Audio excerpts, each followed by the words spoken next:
Assalamualaikum Stiamers, ketemu lagi dengan Library Talks dan pada kesempatan kali ini sudah hadir seorang narasumber kita yaitu Ibu Selvi. Selamat pagi Ibu Selvi. Pagi Pak Heksa. Iya, oke. Ibu Selvi ini seorang dosen pajak dan juga lulusan dari Institut Siami. Sekaligus juga aktif melakukan penelitian dan juga penulisan jurnal ya, Bu Selvi ya. Oke, agak tidak biasa ya. Pagi ini kita akan membahas tentang green taxes ya. Mungkin kalau teman-teman sudah tahu beberapa jenis pajak lainnya, tetapi green taxes ini ya yang menjadi concern dari seluruh petinggi negara dan juga penggiat lingkungan hidup ya, agar bagaimana industri ini bisa tetap merawat lingkungan hidup, jadi tidak mencederai lingkungan hidup ya. Oke, kita akan tanya lebih lanjut kepada Bu Selvi ya. Jadi kalau green taxes sendiri sebenarnya apa konsepnya nih Bu? Konsepnya itu awalnya kalau kita dengar kata green itu berarti hijau ya. Hijau kita ingatnya tanaman gitu ya. Green taxes itu kaitannya sama lingkungan. Jadi segala jenis pajak yang kaitannya bagaimana sih pajak itu bisa memelihara lingkungan gitu ya. Kita tahu bahwa pajak itu kan dihasilkan dari suatu kegiatan ekonomi. Kalau kegiatan ekonomi, kalau kita belajar pengantar ilmu ekonomi gitu ya, bahwasanya ekonomi itu menimbulkan eksternalitas, ada eksternalitas positif, ada eksternalitas negatif. Nah, eksternalitas negatifnya itu salah satunya dampak lingkungan. Misalnya di aktivitas ekonomi, adanya transportasi, ngeluarin polusi, ya kan dampaknya buruk bagi kesehatan, gitu kan. Dan juga aktivitas kayak pabrik-pabrikan yang mengeluarkan polusi juga kan menyebabkan penyakit dan limbah-limbah lainnya, gitu kan. Dan gimana sih, sedangkan pajak itu kita tahu bahwa pajak ada memiliki dua fungsi utama, yakni adalah fungsi budgeter dan fungsi reguler, di mana budgeter menghimpun semua dana masyarakat kepada negara untuk kepentingan negara, dan kedua fungsi reguler kaitannya dengan fungsi mengatur, di mana pajak itu mengatur aktivitas masyarakat supaya negara itu tetap berlangsung. Contohnya adalah pengenaan pajak pajak atas polisi atau disebutnya green taxes. Biar kontrol nih, biasanya orang itu kan bakalan ketika harga itu akan lebih mahal, orang bakal ogah bayar, ogah beli, ogah melakukan sesuatu gitu ya. Kalau pajak yang kayak kita beli mobil Ferrari gitu kan mikir-mikir kan ya Pak ya, uangnya ya Pak ya, pajaknya gede gitu ya. Meskipun beli mobil Ferrari saya juga gak punya uang sih sebenarnya. Ini mikir-mikir, nah itu konsep dari green taxes itu. Oke, jadi lebih seperti mendukung konsep pembangunan berkelanjutan ya, sustainable development goals. Ya, oke. Memang kalau teman-teman lihat ya di wilayah kita sendiri ya, kadang-kadang kalau kita bandingkan dengan negara lain misalnya ya, kenapa sih kalau di kota-kota besar itu, kalau di Indonesia itu sungai itu pasti tercemar gitu. Padahal kan sebenarnya nggak related ya. Sebenarnya kalau ada pengaturan di situ sebenarnya itu bisa diminimalisir gitu ya. Kalau kita juga ke kawasan-kawasan industri di sekitar Jabodetabek aja juga kerasa nih Bu Selvi ya. Mungkin teman-teman kita yang ada di wilayah Kabupaten Bekasi, di Tambun itu merasakan sendiri ya kualitas dari air, kemudian lingkungannya seperti itu ya. Nah, ini saya sempat baca nih sebuah rilis dari European Environment Agency ya, bahwa untuk tahun, mungkin datanya mungkin sedikit berubah, tapi ini tahun 2003 ini yang total tax revenue, ini yang total tax revenue-nya adalah paling tinggi adalah Denmark, kemudian Netherlands, United Kingdom, Kanada, Prancis, Jerman, Norway, dan Amerika Serikat. Ini kalau kita lihat berarti ini ya, apa tuh namanya, lebih dikuasai atau lebih sudah diimplementasikan oleh negara-negara di Eropa saja ya Bu ya. Untuk di Asia ini apa ini sesuatu yang baru gitu? Sebenarnya kalau di Asia karena kebanyakan negara Asia adalah negara berkembang. Kalau negara berkembang untuk mengambil suatu keputusan dia mikirin dampak ekonominya gimana sih gitu kan. Kalau negara maju kan masih mikirin lingkungannya gimana, karena dia udah nggak mikir lagi tuh bagaimana revenue-nya. Kalau di negara berkembang masih mikir nih, bayangin kalau misalnya kita dampak misal BBM naik cuma 3.000, 4.000, harga kebutuhan pokok langsung naik, masyarakat menjerit gitu kan. Jadi kalau di negara berkembang emang masih considering doang, karena dampaknya itu benar-benar langsung ke masyarakat gitu, tinggi harga-harga tersebut. Jadi memang kalau di negara maju tanpa itu sudah terimplementasi, karena memang masyarakatnya pertama udah education-nya udah bagus dan mereka sadar sama lingkungan, pentingnya lingkungan gitu ya. Dan juga karena mereka juga udah memiliki penghasilan yang cukup mapan dibandingkan dengan negara-negara berkembang sih. Oke, ini kalau di Barat ya sudah ada namanya ranking of eco-friendly companies ya. Oh tapi ini di Indonesia ya. Jadi di Indonesia pun ternyata sudah diterapkan ya sebenarnya ya climate risk-nya itu yang makin kecil makin bagus berarti ini Bu ya. Iya. Yang rilis dari Bloomberg ini kalau boleh saya bacakan, yang tertinggi yang paling bagus adalah Unilever ya. Kemudian L'Oreal, Danone, Nestle, dan juga Colgate ya posisi kelima. Berarti kalau di Indonesia sebenarnya Green Taxes ini masih sebatas ide saja atau memang sudah mulai diimplementasikan? Sebenarnya kalau dibilang Green Taxes itu sudah diimplementasikan, bentuknya tuh ada macam-macam ya. Contohnya kalau misalnya di pajak daerahnya ada pajak kendaraan bermotor. Secara nggak langsung kan menghalangi masyarakat punya kendaraan lebih dari satu ya kan, karena tarifnya progresif. Secara nggak langsung seperti itu karena mengurangi polusi kan dengan kendaraan tersebut. Lalu ada pajak. Sebelum lanjut, mungkin ada pendengar kita juga yang dari prodi lain ya.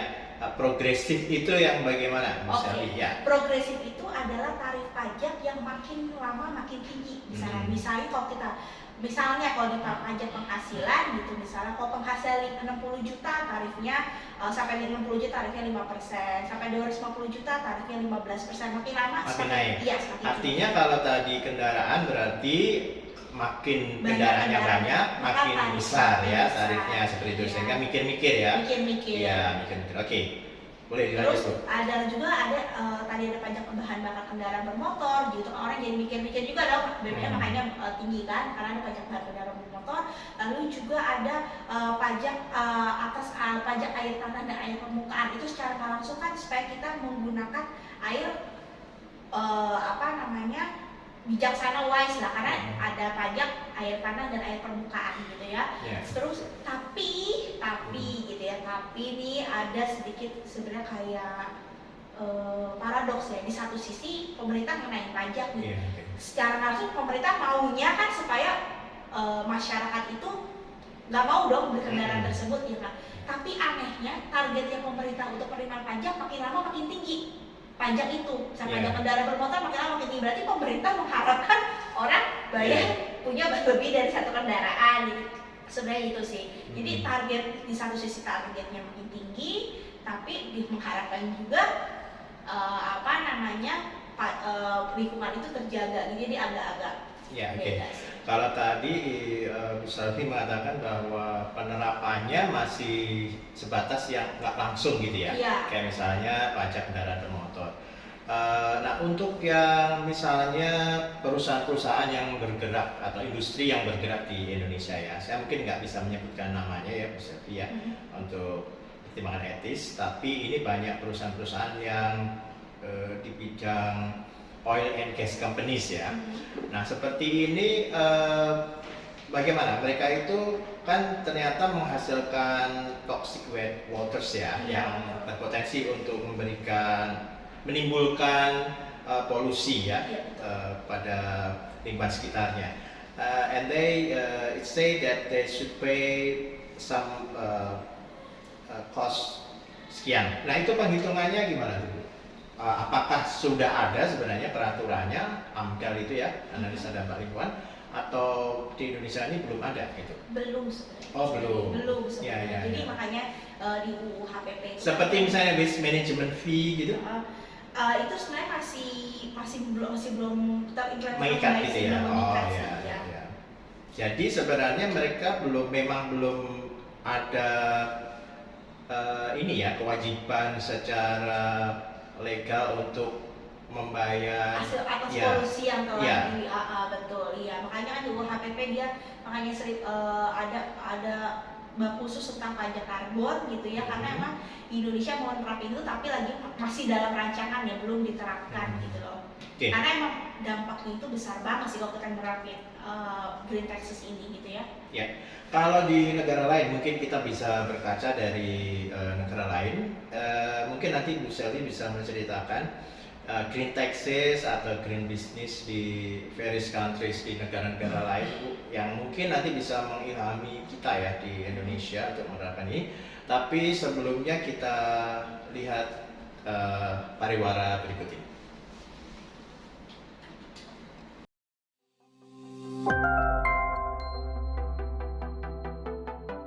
Hai Setiamers, kenalin aku Dian, mahasiswa semester 5 di Institut Setiami, Prodi Manajemen Komunikasi.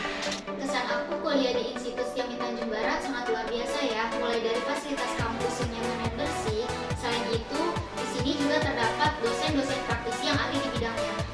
Salah satunya Bapak Khalidi Asadil Alam, beliau merupakan aktor yang membintangi film Ketika Cinta Bersasi, mampu memberikan motivasi semangat belajar kepada mahasiswanya serta berpikir kritis. Buat kalian yang ingin mencari tempat kuliah, yuk kuliah bareng aku di kampus Institut Setiami Tanjung Barat.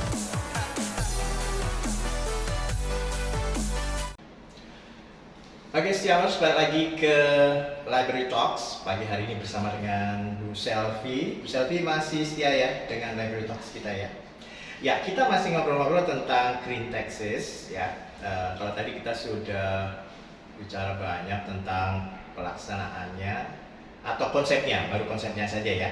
Nah, mungkin Bu Selvi bisa cerita nih kalau di negara lain itu apakah bentuknya sama kayak di Indonesia atau ada apa gitu di sana, itu seperti apa penerapannya terhadap industri misalnya?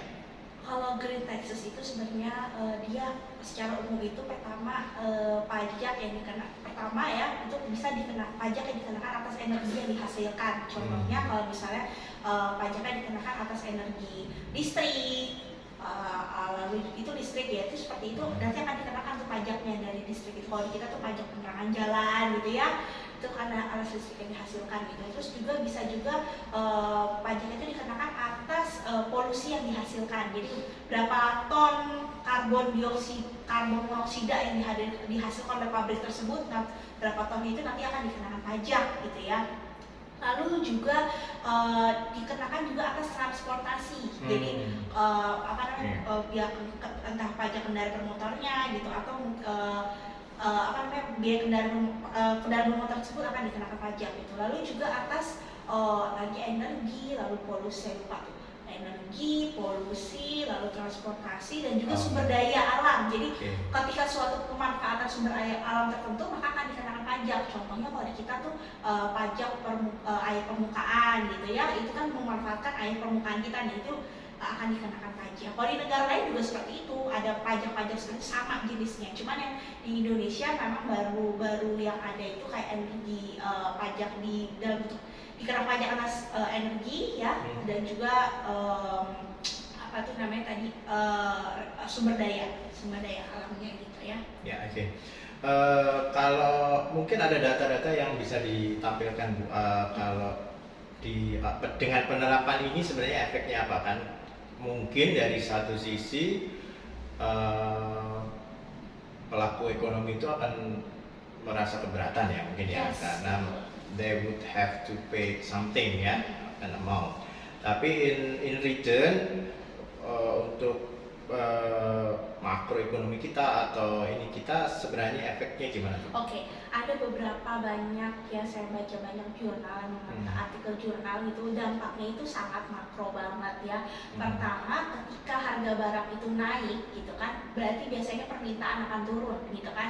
Perusahaan-perusahaan juga pasti penurunan penghasilan, berarti dikhawatirkan PPH badan dampaknya juga ke PPH badan juga makin turun karena laba mereka makin kecil kan, karena biaya untuk bayar green taxes itu makin besar gitu kan. Ketika PPH badannya turun juga kaitannya juga PPN juga bakal turun nih, karena kan penjualan menurun juga kan, berarti dampaknya ke PPN juga turun. Lalu ketika perusahaan tersebut labanya makin kecil gitu kan, biasanya ada pemutusan hubungan kerja. Berarti kaitannya juga bakal terjadi penurunan PPH 21 dikhawatirkan, ya kan, berarti nurunin bisa menyebabkan penurunan pajak di sektor-sektor tersebut sebenarnya. Tapi lagi-lagi buktinya di negara lain bisa, di negara kita tidak gitu ya. Ternyata dampaknya lain juga, ketika kita bisa menerapkan itu berarti kita bisa mengurangi polusi gitu ya, pencemaran lingkungan gitu ya. Dan pastinya bakal berujung pada misalnya nih, kita dengan menerapkan green taxes bisa Indonesia jadi lebih healthy gitu, lebih sehat gitu ya. Jadi orang-orang jadi nggak usah yang namanya ke rumah sakit, biaya pengobatan dia kan semakin menurun, ya nggak sih, semakin menurun gitu kan. Lalu juga bisa yang namanya mendorong pengusaha-pengusaha untuk menerapkan teknologi terbarukan, nggak mau dia gunain bahan baku fosil lagi ya kan. Jadi mendorong adanya mereka melakukan inovasi yang tadinya tuh mereka menggunakan bahan bakar fosil, mereka mungkin bisa jadi tenaga matahari, angin atau air gitu kan. Kayak di negara lain kan listrik udah gunain panel-panel surya. Kalau di Indonesia kan masih uncommon banget kan, masih nggak lagi mendorong itu positifnya itu. Tapi memang dari sisi ekonomi pasti dampaknya ke PPH.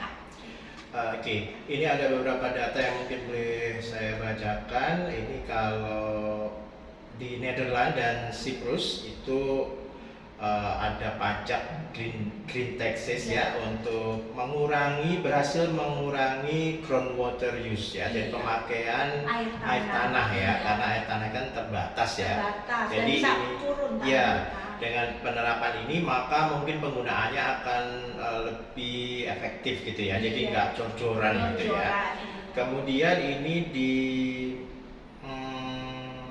Irlandia dan Denmark itu juga impose tax on plastic use ya, karena seperti kita ketahui plastik memang salah satu produk pencemaran yang bertahan sangat lama. Betul, ya, dan itu akan sangat susah untuk diuraikan. Mungkin teman-teman sering melihat ya di TV itu bagaimana penyu atau lumba-lumba yang terjerat, pernah lihat enggak? Terjerat apa tuh namanya, tali plastik itu ya, ada yang kepalanya masuk sampai diselamatkan itu ya.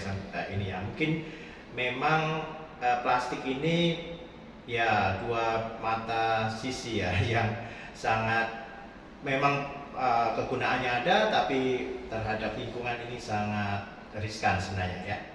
Dan contoh-contoh lain, ngomong-ngomong soal plastik, Pak Esa, di Cina itu sudah menerapkan cukai atas plastik, tapi dianggap gagal. Kenapa gagal? Karena ibaratnya di sana itu lebih milih beli plastik dibandingin bawa tas.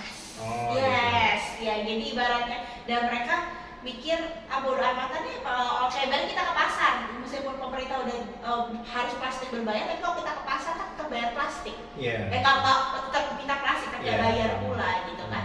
Memang di Cina itu gagal dia menerapinnya, tetap aja plastik membunuh gitu kan.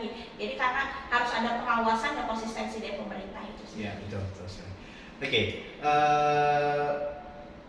kita akan masuk nih Bu ke topik yang Bu Selvi sudah nulis juga nih ya, yang tentang karbon ya, carbon tax ya. Tapi Stiamers, sekali lagi kita ikuti setelah pariwara berikut ini. Tetap di Library Talks.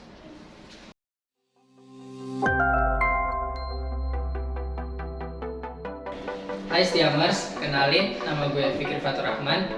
Gue kuliah di Institut Setiami, kampus Tanjung Barat, dan prodi gue manajemen komunikasi. Gue juga udah mahasiswa semester 5. Nah, yang mau gue sampein, kesan gue selama kuliah ini, gue merasa pikiran gue menjadi terbuka setelah gue bisa menjadi berpikir kreatif.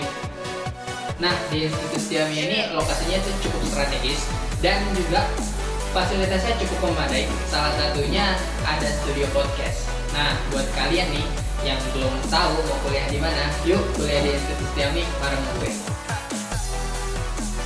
Oke, Siamers masih di Library Talks tentang green taxes dan Bu Selvi, sekarang kita masuk ke part tentang carbon tax ya, atau pajak karbon ya.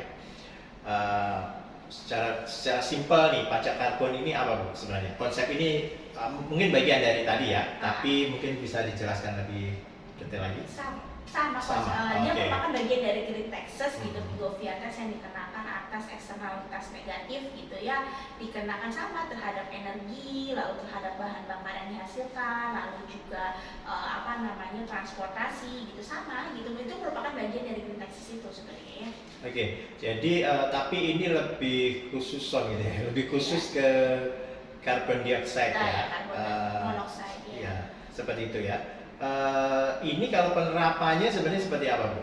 Mungkin ada contoh-contoh di Iya, negara contohnya di lain? sini, misalnya saya sambil baca ya, Oke. karena saya lupa ya. Ya, ini sebenarnya adalah Bu Selvi pernah nulis juga ya, ini ya, tentang urgensi penerapan pajak karbon di Indonesia ya. Oke. Betul. Di Jepang itu beban pajak karbon per ton emisi CO2 sebesar 289 yen, setara dengan Rp38.000 gitu ya. Lalu juga Itu dihitung dari ton karbonnya. ton karbonnya. Jadi- Sebenarnya nggak terlalu mahal ya. Iya, tapi kan kalau pengusaha kan biaya sedikit apa Iya, gitu, betul. ya kan. Nah, lagi terus kalau di Indonesia, kalau kita ngomong di Indonesia, gitu, di Indonesia sebenarnya sih bukan nerapin pajak karbon, tapi udah pernah bentuknya itu kayak fasilitas. Kayak fasilitas kita gini nih. Ya. Ketika di dalam pasal 6 Undang-Undang PPH disebutkan bahwasanya adanya biaya yang deductible expenses, biaya yang boleh Oke. menjadi pengurang penghasilan, alias biaya fiskal gitu. Salah satunya adalah biaya pengolahan limbah. Secara nggak langsung, Oke. pemerintah udah nyuruh nih, kalau kamu mengolah limbah nih, lo bisa membiayakan menjadi pengurang penghasilan. Berarti otomatis labanya juga akan semakin kecil, PPH-nya akan semakin. Di Indonesia tuh so far sih masih, kalau untuk di sektor badan itu dia cuma ngasih semacam fasilitas bagi yang lo udah mengolah limbah gitu, maka boleh menjadi biaya pengurang pajak, biaya pengurang penghasilan. Oke.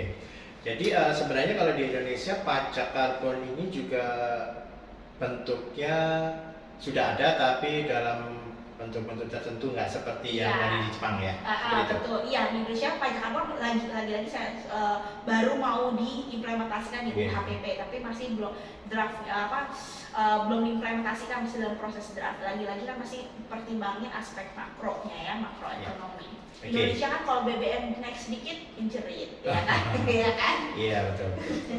Baik, Setiamers, kita sudah ngobrol banyak ya tentang mungkin sesuatu yang baru kalau saya bilang tadi, dan agak asing juga mungkin karena memang di Indonesia ini masih ya ditimbang-timbang ya untuk yang implementasinya.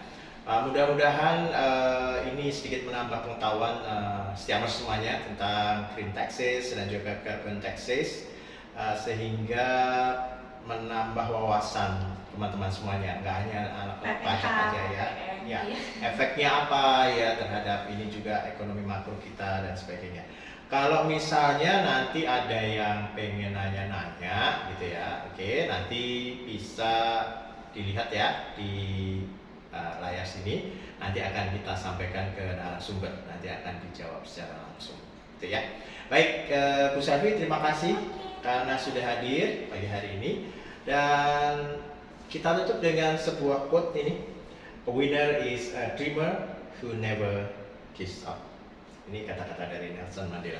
Terima kasih. Assalamualaikum warahmatullahi wabarakatuh. Waalaikumsalam warahmatullahi wabarakatuh.